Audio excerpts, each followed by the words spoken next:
Assalamu alaikum everyone. Now let's move down to the next part of classification of elements where we'll discuss the factors affecting ionization enthalpy. In previous session we have discussed about ionization enthalpy, how it varies down the group as well as how it varies across the period. Okay, definition देखे हैं और कौन सा ionization energy कम होता है और कौन सा ionization energy ज़्यादा होता है वो भी पढ़े हैं. That is consecutive ionization energies goes on increases, and when you talk about variation it decreases down the group and it increases across the period. Okay, now let's discuss which are the factors that affect ionization energy. The first important one is atomic size. Atomic size affects ionization enthalpy. Then effective nuclear charge, then screening or shielding effect, then presence of half-filled or completely filled orbitals, and removal of electron from s, p, d and f orbital of same shell. These are all the common factors that affect ionization enthalpy. जब भी आप down the group या across the period atom by atom check करेंगे ionization enthalpy, तब थोड़े variations आते हैं, fluctuations आते हैं, वैल्यूज में जो है लार्ज डिफरेंस आता है या स्मॉल डिफरेंस आता है, या फिर वैल्यू डिक्रीज होने के बजाय इंक्रीज हो जाता है या इंक्रीज होने के बजाय डिक्रीज हो जाता है, राइट. इन जनरल हम क्या बोलते हैं, down the group from top to bottom ionisation energy decreases, but that decrease may not be regular. Why? Because of all these following factors. When you move across the period, variation in general, what we say, it increases across the period, but actually what happens when you check atom by atom, the element by element, when you check that time, what happens, there will be some ups and downs, variations will be there, increase or decrease or large increase or small increase will be there. So that is again because of all these following factors, right? So let's see how these following factors affect the decrease and the increase of ionization enthalpy in periodic table by selecting some group of elements or across a period. अब जैसे कि यहाँ पे हम देख सकते हैं, this is example taken of first group elements where you will be moving from top to bottom. In the periodic table, you will find lithium, sodium below it, potassium will be there, then rubidium, then cesium. ये पूरे alkali metals है, first group elements है, down the group जब जाते हैं. Okay. Down the group, what we say, ionization enthalpy decreases. Why it decreases is due to increase in atomic size.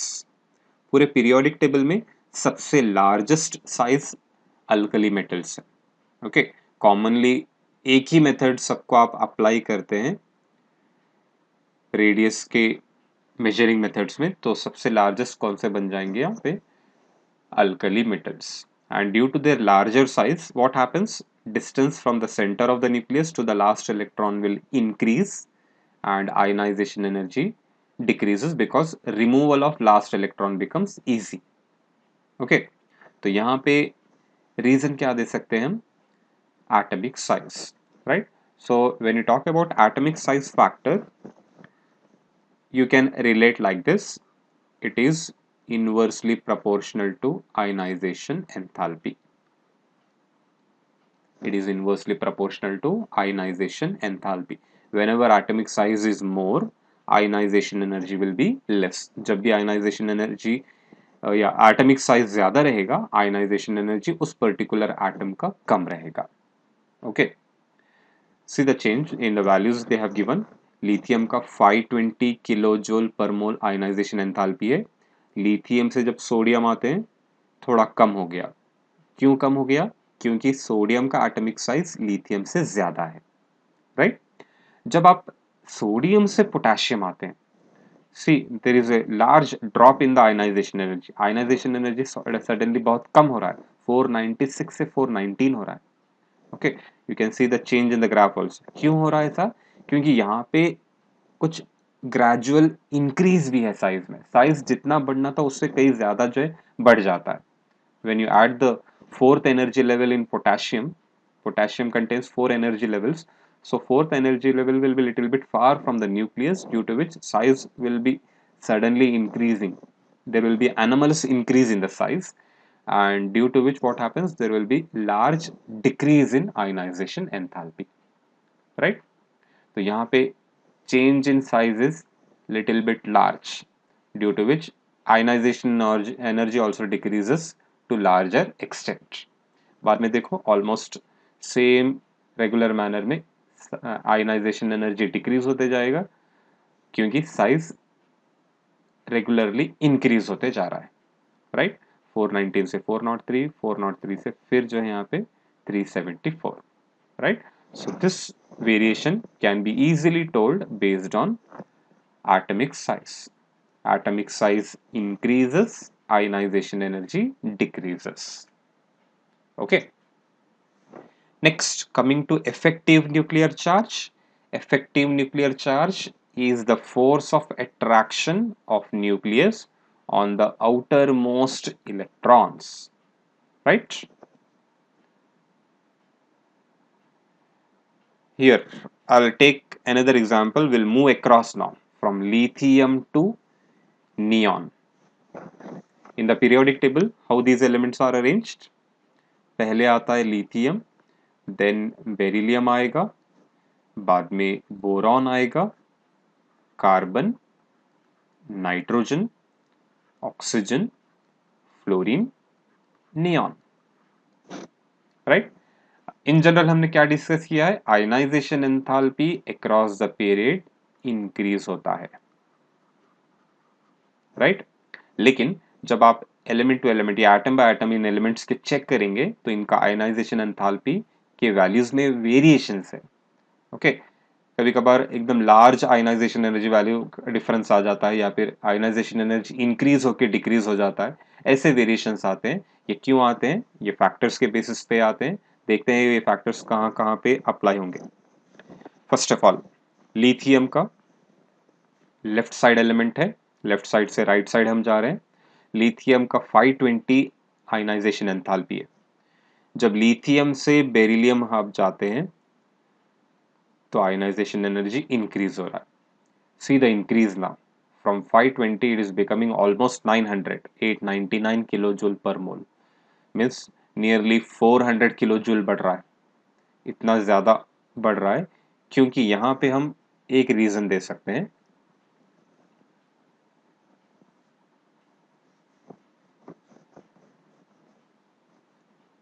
Lithium का configuration है 1s2 2s1, right? Beryllium का configuration है 1s2 2s2, right? So atomic number 3, atomic number 4. First, size, beryllium is smaller than lithium. Beryllium smaller means ionization energy increases, right? Second thing, effective nuclear charge. When size decreases, effective nuclear charge is increasing here because atomic number is increasing.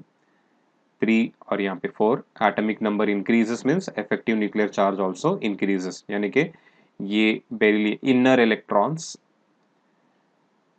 1s में है, ये 2 electrons बाहर 2s orbit में है, तो ये nucleus क्या करता है? इन दोनों इलेक्ट्रॉन्स को स्ट्रांगली अट्रैक्ट करता है, तो इसमें से एक इलेक्ट्रॉन रिमूव करना बहुत डिफिकल्ट है, राइट? तो ये कॉमन फैक्टर्स है जिससे आयनाइजेशन एनर्जी बढ़ रहा है। लेकिन क्यों बढ़ रहा है? इसलिए क्योंकि ये फैक्टर हम अप्लाई करेंगे, ये फैक्टर हम अप्लाई करेंगे, ये और ये भी फैक्टर अप्लाई कर सकते हैं, खासकर ये फैक्टर, क्योंकि जब भी कोई ऑर्बिटल हाफ फिल्ड होते हैं या फिर कंप्लीटली फिल्ड होते हैं, ऐसे ऑर्बिटल से इलेक्ट्रॉन को रिमूव करना बहुत डिफिकल्ट है। मतलब एस कंप्लीटली फिल्ड है, इसके बाद कोई ऑर्बिटल नहीं है, एस में ही 2 इलेक्ट्रॉन है, एंड अप हो गया, तो ऐसे ऑर्बिटल से इलेक्ट्रॉन रिमूव करना डिफिकल्ट होता है। It will be difficult to remove electron because it is already completely field.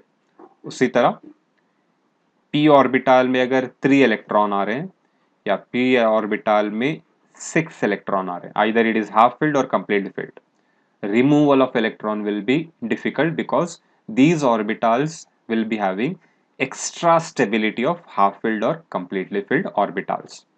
Okay, ऐसे ऑर्बिटल से इलेक्ट्रॉन रिमूव करना बहुत डिफिकल्ट है क्योंकि इनके पास हाफ फिल्ड स्टेबिलिटी होती है या फिर कंप्लीटली फिल्ड स्टेबिलिटी होती है।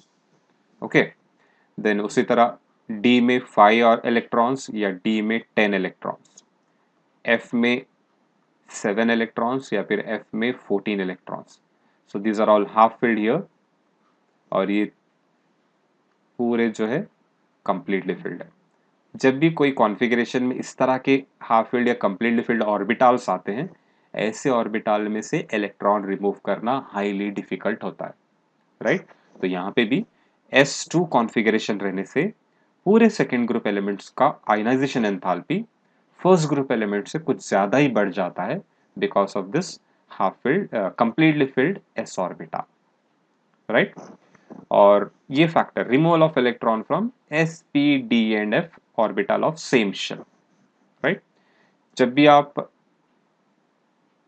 कोई ऑर्बिट के s p d f orbital check करेंगे, से फॉर एग्जांपल ये चारों ऑर्बिटल आपको फोर्थ एनर्जी लेवल से मिलेंगे, they are present in fourth energy level, क्योंकि पहले एनर्जी लेवल में सिर्फ s ऑर्बिटल रहेगा, दूसरे एनर्जी लेवल में s और p ऑर्बिटल होते हैं, थर्ड एनर्जी लेवल में s p d, fourth energy level में ये चारों रहेंगे s p d f।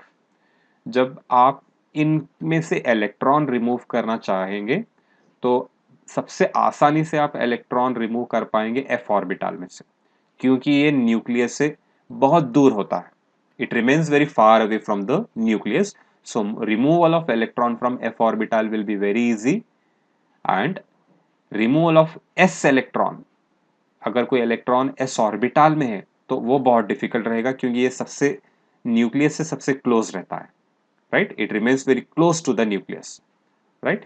तो जब भी कोई और इलेक्ट्रॉन आपको रिमूव करना है इन चारों ऑर्बिटल में से, और सेम एनर्जी लेवल के होने जरूरी है, अगर ये चारों ऑर्बिटल सेम एनर्जी लेवल में है, इनमें से आपको इलेक्ट्रॉन रिमूव करना इजी कहाँ से रहेगा, एफ ऑर्बिटल में से। सबसे डिफिकल्ट कौन सा होगा, एस ऑर्बिटल का। Why, because it remains very close to the nucleus and f orbital electrons remain far away from the nucleus. We call this as these s orbitals are penetrated more towards the nucleus, whereas f orbital electrons are less penetrated or less buried towards the nucleus. इसको हम penetration effect भी बोल सकते हैं, right? तो अब यहाँ पर भी वही हो रहा है, s orbital बहुत ही क्लोज है न्यूक्लियस के, इस वजह से स्ट्रॉन्ग अट्रैक्शन रहेगा, इस वजह से इलेक्ट्रॉन रिमूव करना डिफिकल्ट रहेगा। Okay, so here for this effective nuclear charge what I can say is it is directly proportional to ionisation energy. जब भी एटॉमिक नंबर बढ़ता है इफेक्टिव न्यूक्लियर चार्ज भी बढ़ेगा और डेफिनेटली आयनाइजेशन एनर्जी भी इंक्रीज होगा। Okay,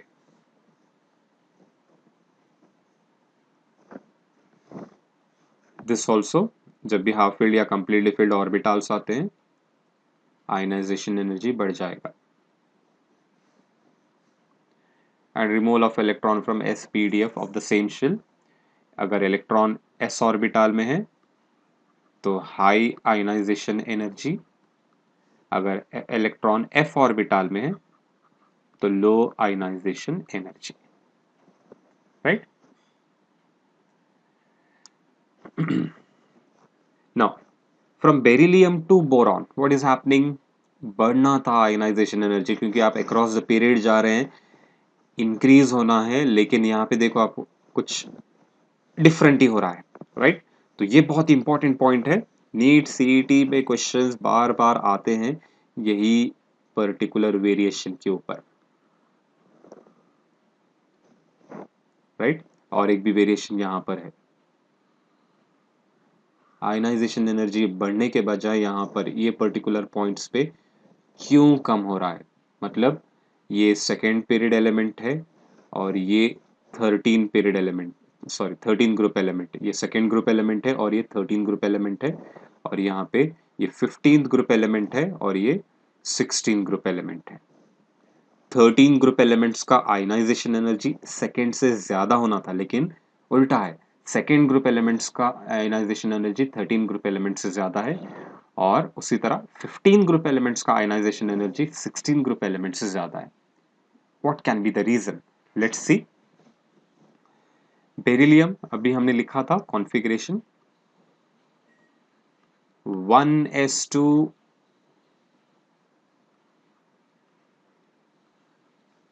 2s1, right. Boron 1s2 2s2 2p1, atomic number 5 है और इसका एटॉमिक नंबर 4 है। यहाँ पे भी पहले तो साइज डिक्रीज हो रहा है, डेफिनेटली आयनाइजेशन एनर्जी इंक्रीज होना चाहिए। ओके, एटॉमिक नंबर बढ़ रहा है, ईएनसी बढ़ जाएगा, आयनाइजेशन एनर्जी इंक्रीज होना था, राइट। लेकिन यहाँ पे आयनाइजेशन एनर्जी इंक्रीज होने के बजाय डिक्रीज हो रहा है। इसका मेन रीजन जो है ये पेनिट्रेशन इफेक्ट या फिर the presence of s and p orbitals of the same shell, right. Second orbit में एस ऑर्बिटल भी होता है और s and p orbital, right. S और पी ऑर्बिटल रहते हैं, लेकिन जब कोई दो ऑर्बिटल ले रहे हैं या फिर कंपेयर कर रहे हैं, आप सेम ऑर्बिट के ऑर्बिटल्स का कंपैरिजन कर रहे हैं, इजीली इलेक्ट्रॉन आप रिमूव कर सकते हैं जो न्यूक्लियस से, जो इलेक्ट्रॉन न्यूक्लियस से, जो ऑर्बिटल जो न्यूक्लियस से दूर है। और बहुत डिफिकल्ट कौन सा इलेक्ट्रॉन रिमूवल रहता है? जो न्यूक्लियस से करीब है, right. So out of s and P, removal of electron will be very easy compared to s, right। यहाँ पे ये 2 है, ओके।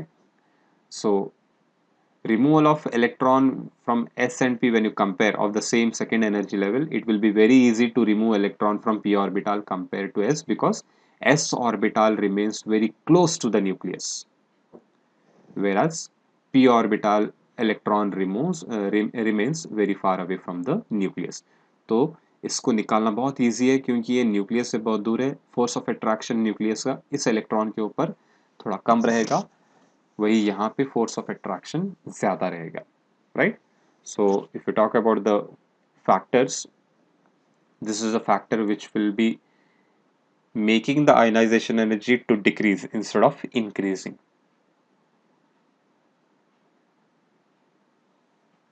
ओके, और एक भी रीजन दे सकते हैं यहाँ, स्क्रीनिंग इफेक्ट और shielding effect. Screening effect meaning, से फॉर एग्जाम्पल ये न्यूक्लियस है, ये ऑर्बिट्स हैं, ये इलेक्ट्रॉन्स है। सपोज यहाँ पे फर्स्ट ऑर्बिट में 2 इलेक्ट्रॉन, सेकेंड ऑर्बिट में 8 इलेक्ट्रॉन्स, थर्ड ऑर्बिट में एक 1 इलेक्ट्रॉन बताता हूँ, राइट। सो ऑलरेडी हमने डिस्कस किया है, न्यूक्लियस का पूरे इलेक्ट्रॉन्स के ऊपर जो फोर्स ऑफ अट्रैक्शन होता है उसको हम बोलते हैं total nuclear charge, right.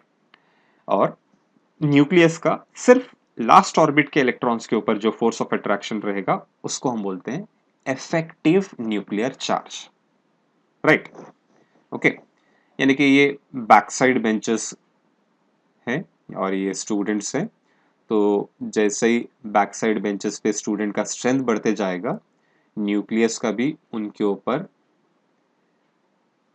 Concentration, यानी कि टीचर का भी उनके ऊपर कंसंट्रेशन बढ़ते जाता है, क्या कर रहे हैं देखते रहते हैं, राइट।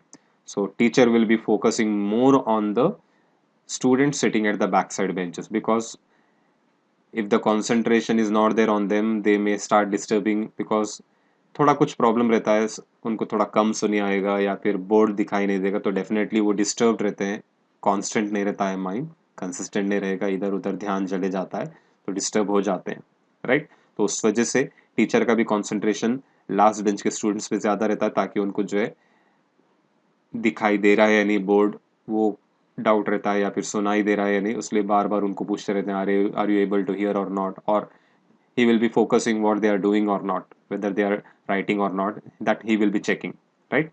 अब कभी कभार होता क्या है, टीचर का कंसंट्रेशन ये लास्ट बेंच के स्टूडेंट्स के ऊपर कम हो जाता है कुछ फैक्टर्स की वजह से, जैसे कि ये अ, दूसरे रोज के स्टूडेंट्स, अंदर वाले रोज स्टूडेंट्स, यानी कि first second third second last तक, ये स्टूडेंट्स क्या कर सकते हैं, इन आउटर स्टूडेंट्स को प्रोटेक्ट कर सकते हैं। कैसे? थोड़ा थोड़ा ऊंचा बैठ गए तो डेफिनेटली पीछे वाले स्टूडेंट्स टीचर को नहीं दिखाई देंगे, तो टीचर को जब नहीं दिखाई देंगे तो टीचर का कंसंट्रेशन इन पे नहीं रहेगा और ये अपने आप को कंफर्टेबल फील करेंगे, राइट? या फिर अगर शॉर्ट हाइटेड है तो टीचर को आसानी से लास्ट बेंच स्टूडेंट्स दिखते हैं, तो कंसंट्रेशन ज़्यादा होगा। मतलब ये अंदर वाले इलेक्ट्रॉन्स क्या करते हैं, ये बाहर वाले इलेक्ट्रॉन्स को जो है प्रोटेक्ट कर सकते हैं, they can protect the outer most students. उसी तरह एटम के अंदर भी क्या होते हैं, ये अंदर वाले इलेक्ट्रॉन्स जो रहेंगे, राइट, अंदर वाले इलेक्ट्रॉन्स जो inner orbit electrons will be there, they will protect this outer orbit electron. So, protection given by the inner electrons to the outer electrons is called as screening effect or shielding effect. Shield यानी protect करना, screening और shielding meaning is same. So, the protection given by the inner electrons to the outer electrons from the force of attraction of nucleus, we can call it as screening or shielding effect. तो ये first 1s2, यहाँ पे भी 1s2 है, तो ये 1s2 electrons ये 2s electrons को प्रोटेक्ट करते हैं न्यूक्लियस के फोर्स ऑफ अट्रैक्शन से, राइट? लेकिन जब ये इलेक्ट्रॉन्स की क्वांटिटी बढ़ते जाएगी, यहाँ पे प्रोटेक्शन देने वाले इलेक्ट्रॉन्स उतने ही है, फर्स्ट ऑर्बिट के ही है, यहाँ पे भी 2 थे, यहाँ पे भी 2 है, तो प्रोटेक्शन कम होते जाता है, क्योंकि बाहर के इलेक्ट्रॉन्स बढ़ते जा रहे हैं, तो अंदर वाले इलेक्ट्रॉन्स के पास वो शील्डिंग इफेक्ट कम होते जाता है, राइट? इस वजह से यहाँ पे शील्डिंग इफेक्ट कम रहेगा और यहाँ पे शील्डिंग इफेक्ट ज्यादा है। Okay, so two reasons what we can give is higher shielding effect is present in beryllium, and second reason is p orbital is far away from the nucleus, and one more reason what we can give is removal of electron from p orbital is easy because it is having only one electron, whereas removal of electron from s orbital of beryllium is difficult because it is completely filled, right? तो पूरे factors आप apply कर सकते हैं, तो main factor यहाँ पे आप अप्लाई कर सकते हैं ये कंप्लीटली फिल्ड ऑर्बिटल रहने से और पेनिट्रेशन इफेक्ट रहने से, right? So here why ionization energy decreases from beryllium to boron is, you can write main reasons as low screening effect in boron compared to beryllium. Second reason you can give is the penetration effect. As p orbital remains far away from the nucleus, its electron can be easily removed, whereas electron removal from s orbital will be difficult. Okay, तो ये दो reasons की वजह से ionization energy increase होने के बजाय decrease हो जाता है। Note down this point, very important, right? Reason क्या देना है?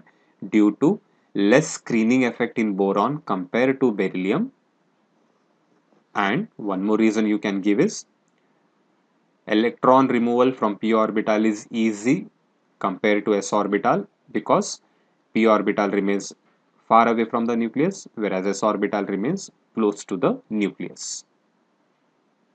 Okay, और एक रीजन भी देना है तो removal of electron from p orbital is easy because it is having only one electron, whereas beryllium is having completely filled s orbital. Removal of electron from completely filled orbitals is difficult. Okay, तीन reason दे सकते हैं। उसके बाद as usual boron से carbon size decrease होता है, effective nuclear charge, atomic number बढ़ रहा है तो इफेक्टिव न्यूक्लियर चार्ज बढ़ता है, तो आयनाइजेशन एनर्जी भी बढ़ जाएगी। यहाँ पे ये फैक्टर्स का उतना इफेक्ट नहीं रहेगा, general increase will be there, right? फिर कार्बन से नाइट्रोजन शार्प इंक्रीज है, 1086 से सीधा 1402, nearly 400 kilojoule, or there is increase in ionization enthalpy. Let's see why there is a sharp increase in ionization energy here is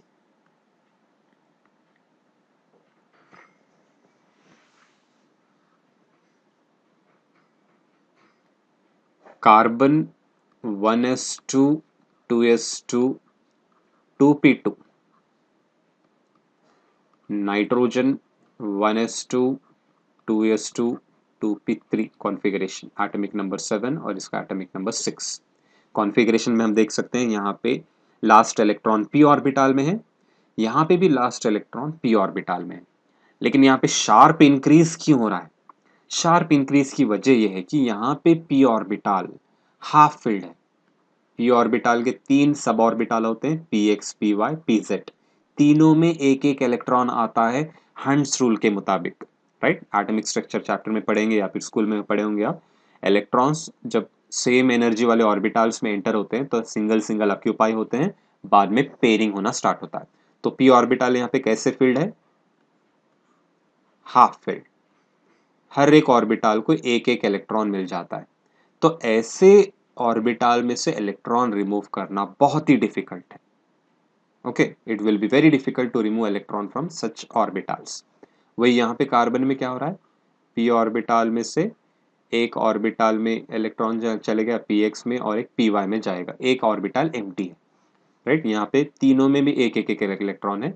तो ऐसे configuration से stability मिल जाती है इस ऑर्बिटल को, और इससे इलेक्ट्रॉन रिमूव करना डिफिकल्ट है, राइट? इसके वजह से ज्यादा एनर्जी चाहिए इस इलेक्ट्रॉन को रिमूव करने के लिए, इस वजह से यहाँ पे कार्बन से नाइट्रोजन आयनाइजेशन एनर्जी बढ़ता है।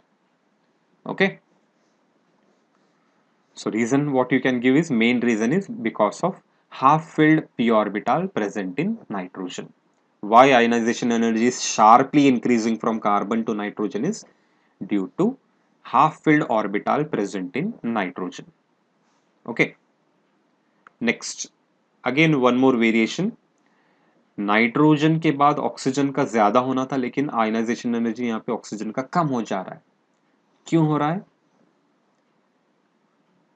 साइज हालांकि डिक्रीज हो रहा है, इफेक्टिव न्यूक्लियर चार्ज इंक्रीज हो रहा है, ओके, फिर भी यहाँ पे आयनाइजेशन एनर्जी डिक्रीज होने की वजह क्या है? डिक्रीज होने की वजह फिर से उसका कॉन्फ़िगरेशन देखेंगे, 1s2 2s2 2p3, oxygen 1s2 2s2 2p4। Now check the configuration, 2p3 और यहाँ पे 2p4। ओके, अब फर्स्ट ऑफ ऑल फैक्टर्स देखो आप, नाइट्रोजन से ऑक्सीजन साइज डिक्रीज हो जाता है, आयनाइजेशन एनर्जी इंक्रीज होना था, राइट? दूसरा, effective nuclear charge, atomic number बढ़ रहा है, नाइट्रोजन का 7 है, ऑक्सीजन का 8 है, ईएनसी भी बढ़ना चाहिए, बढ़ता है ईएनसी, फिर भी आयनाइजेशन एनर्जी कम हो रहा है। ओके, देन शील्डिंग इफेक्ट, यहाँ पे शील्डिंग इफेक्ट देखेंगे, शील्डिंग इफेक्ट जो है कमी है, क्योंकि यही दो इलेक्ट्रॉन प्रोटेक्शन दे रहे हैं यहाँ, और आउटर मोस्ट ऑर्बिट में इलेक्ट्रॉन्स इंक्रीज हो रहे हैं। तो एक रीजन रहेगा शील्डिंग इफेक्ट, यहाँ पे आयनाइजेशन एनर्जी बढ़ने का एक रीजन रहेगा शील्डिंग इफेक्ट, लो शील्डिंग इफेक्ट, राइट? और सबसे इंपॉर्टेंट रीजन यहाँ पे मैं दे सकता हूं, इसका कॉन्फ़िगरेशन जब आप देखेंगे 1 2 3 इलेक्ट्रॉन, राइट? और यहाँ पे कॉन्फ़िगरेशन जब देखेंगे ऑक्सीजन में 1 2 3 4 इलेक्ट्रॉन्स आते हैं, राइट? तो यहाँ पे 3 इलेक्ट्रॉन, यानी कि हाफ फील्ड है, ऐसे कॉन्फ़िगरेशन से इलेक्ट्रॉन रिमूव करना बहुत डिफिकल्ट है। लेकिन जब आप ऑक्सीजन की बात करेंगे, ऑक्सीजन में क्या हो जाता है, एक इलेक्ट्रॉन एक्स्ट्रा है और 2 इलेक्ट्रॉन फ्री है, यहाँ पे हाफ फील्ड स्टेबिलिटी रहने से इलेक्ट्रॉन रिमूव करना बहुत डिफिकल्ट होता है। लेकिन यहाँ पे ये ऑक्सीजन आसानी से अपना एक इलेक्ट्रॉन लॉस करके हाफ फील्ड स्टेबिलाईज हो जाता है। Even though it will not become stable like noble gases, but it will attain half field stability, right? तो यहाँ पे नाइट्रोजन अपनी हाफ फील्ड स्टेबिलिटी को रिटेन करने के लिए हाफ फील्ड स्टेबिलिटी रिटेन करने के लिए आयनाइजेशन एनर्जी ज़्यादा मेंटेन करेगा, ज़्यादा रहेगी, because it will not allow the electron to be lost because it is having extra stability of half filled configuration, half filled orbital. Whereas here oxygen loses this fourth electron easily because it will attain the half filled stability. ये अपनी half field stability maintain करने के लिए एक electron को loss नहीं करता है, और ये oxygen atom half field stability हासिल करने के लिए एक इलेक्ट्रॉन लॉस करता है, राइट? तो आसानी से यहाँ पे इलेक्ट्रॉन लॉस हो जाएगा, right? It tries to retain its half field stability and it tries to get half field stability, right? So that's the reason why oxygen is having lower ionization energy than nitrogen. Nitrogen has half filled stability, whereas oxygen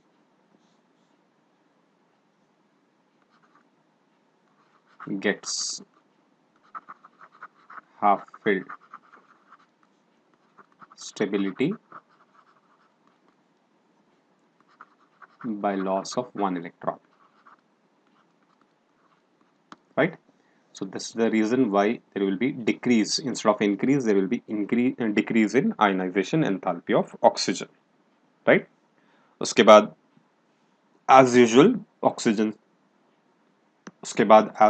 oxygen से fluorine ionisation energy बढ़ेगा, और fluorine से neon ionisation energy sharply increase हो रहा है, क्योंकि fluorine 1s2 2s2 2p5 configuration, atomic number 9 है fluorine का, लेकिन नियॉन नोबल गैस है, स्टेबल रहता है already 1s2 2s2 2p6. 8 electrons are already there in its outermost orbit, so it is already stable, right? So noble gases are stable, they will not lose electron, neither they will gain electron, so that's why their ionization energy is the highest in the periodic table. सबसे lowest ionisation enthalpy alkali metals का है, और सबसे highest ionisation enthalpy noble gases का है, और उन noble gases में सबसे ज्यादा है हीलियम का, राइट? तो यहाँ पे शार्प इंक्रीज की वजह है because it is having stable electronic configuration, that is 2s2 2p6, और you can generally right ns2 np6, right? तो इस तरह के वेरिएशंस आ रहे हैं, थोड़े अप्स एंड डाउन्स आ रहे हैं, पूरे फैक्टर्स यहाँ पे इन्वॉल्व है, atomic size, effective nuclear charge, screening effect, half filled or completely filled orbitals, or removal of electron from sp_d of orbital of the same shell. तो यहाँ पे जब भी आपको क्वेश्चन आएगा सेकेंड पीरियड एलिमेंट्स का या थर्ड पीरियड एलिमेंट्स के क्वेश्चंस आते हैं, arrange them in increasing order of ionization enthalpy और decreasing order of ionization enthalpy, तो सेकेंड पीरियड का एग्जांपल देखो आप, करेक्ट ऑर्डर क्या है पीरियोडिक टेबल में, lithium, beryllium, boron, carbon, nitrogen, oxygen, fluorine, neon, ये पीरियोडिक टेबल में एलिमेंट्स का अरेंजमेंट है, लेकिन इंक्रीजिंग ऑर्डर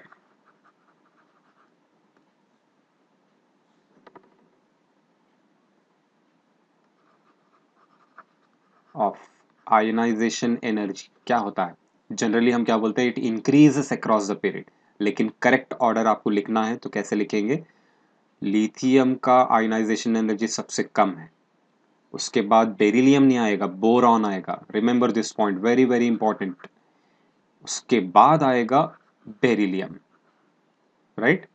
देन आएगा कार्बन, कार्बन के बाद ऑक्सीजन आएगा, नाइट्रोजन नहीं आएगा, oxygen, nitrogen, then it will be fluorine, neon, right? तो यहाँ पे एक चेंज है और यहाँ पे एक चेंज है, ये पॉइंट याद रखो, और करेक्ट ऑर्डर जब भी आप लिखते हैं it should be beacon, increasing order of ionization energy, jumbled way में देंगे आपको, correct increasing order of ionization energy इन एलिमेंट्स का, स्पेशली ये 5 एलिमेंट्स का कैसा रहेगा, बी बेकॉन, राइट, ये ऑर्डर याद रखो, बी फॉर बोरॉन, उसके बाद beryllium, carbon, oxygen, nitrogen, B bacon. Okay, this is increasing order of ionization enthalpy. Decreasing order पूछेंगे तो NOCBE आएगा, राइट। इंक्रीजिंग ऑर्डर में बी बेकॉन और डिक्रीजिंग ऑर्डर में nitrogen, oxygen, carbon, beryllium, boron, right? And you will be focusing on the one more important point, that is here, ये second group element है और ये 13 group element है, ये 15th है और ये 16th है। कभी भी याद रखो सेकेंड ग्रुप एलिमेंट्स का आयनाइजेशन एनर्जी 13 ग्रुप से ज्यादा होता है। Second group elements ionization enthalpy is always greater than 13 group elements,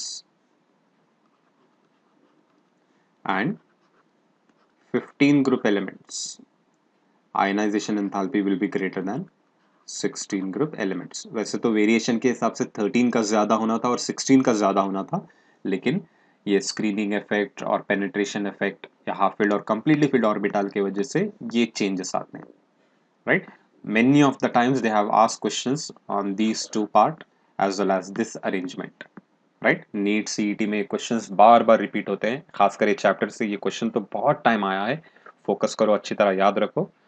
okay, so these are all the factors that affect ionization enthalpy. So once again, atomic size is inversely proportional to ionization enthalpy. Effective nuclear charge directly related to ionization enthalpy. Increase in size decreases ionization enthalpy. Increase in effective nuclear charge increases ionization enthalpy. Screening effect or shielding effect. Whenever shielding or screening effect is there, ionization energy will be less.